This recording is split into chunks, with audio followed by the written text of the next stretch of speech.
حضرت بلال رضی اللہ تعالیٰ عنہ سے ایک دفعہ کسی نے پوچھا، آپ نے پہلی دفعہ حضور اکرم صلی اللہ علیہ وآلہ وسلم کو کیسے دیکھا؟ حضرت بلال رضی اللہ تعالیٰ عنہ فرماتے ہیں کہ میں مکے کے لوگوں کو بہت ہی کم جانتا تھا، کیونکہ وہ غلام تھا اور عرب میں غلاموں سے انسانیت سوز سلوک کیا جاتا تھا۔ ان کی استطاعت سے بڑھ کر ان سے کام لیا جاتا تھا، تو مجھے بھی کبھی اتنا وقت ہی نہیں ملتا تھا کہ باہر نکل کے لوگوں سے ملوں، لہٰذا مجھے حضور پاک یا اسلام یا اس طرح کی کسی چیز کا قطعی علم نہ تھا۔ ایک دفعہ کیا ہوا، مجھے سخت بخار نے آ لیا۔ سخت جاڑے کا موسم تھا اور انتہائی ٹھنڈ اور بخار نے مجھے کمزور کر کے رکھ دیا، لہٰذا میں نے لحاف اوڑھا اور لیٹ گیا۔ ادھر میرا مالک جو یہ دیکھنے آیا کہ میں جو پیس رہا ہوں یا نہیں، وہ مجھے لحاف اوڑھ کے لیٹا دیکھ کے آگ بگولا ہو گیا۔ اس نے لحاف اتارا اور سزا کے طور پہ میری قمیض بھی اتروا دی اور مجھے کھلے صحن میں دروازے کے پاس بٹھا دیا کہ یہاں بیٹھ کے جو پیس۔ میں روتا جاتا اور جو پیستا جاتا تھا۔ کچھ ہی دیر میں دروازے پہ دستک ہوئی۔ میں نے اندر آنے کی اجازت دی تو ایک نہایت متین اور پر نور چہرے والا شخص اندر داخل ہوا اور پوچھا کہ جوان، کیوں روتے ہو؟ جواب میں نے کہا، جاؤ اپنا کام کرو، تمہیں اس سے کیا؟ میں جس وجہ سے بھی رہوں، یہاں پوچھنے والے بہت ہیں لیکن مدعا کوئی نہیں کرتا۔ قصہ مختصر کہ بلال نے حضور کو کافی سخت جملے کہے۔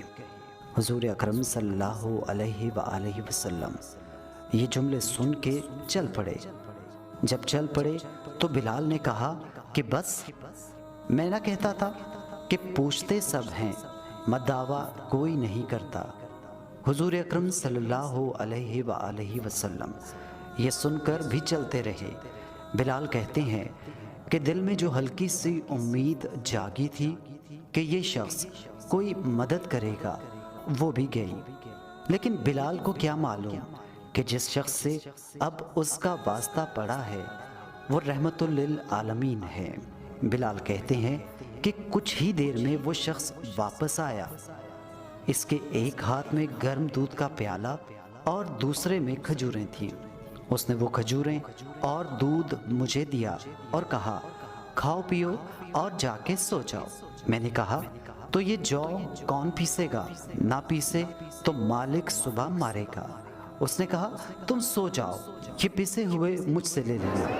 بلال سو گئے اور حضور اکرم صلی اللہ علیہ وآلہ وسلم نے ساری رات ایک اجنبی حبشی غلام کے لیے چکی پیسی۔ بلال کو پسے ہوئے جو دیے اور چل دیے۔ دوسری رات پھر ایسا ہی ہوا، دودھ اور دوا بلال کو دی اور ساری رات چکی پیسی۔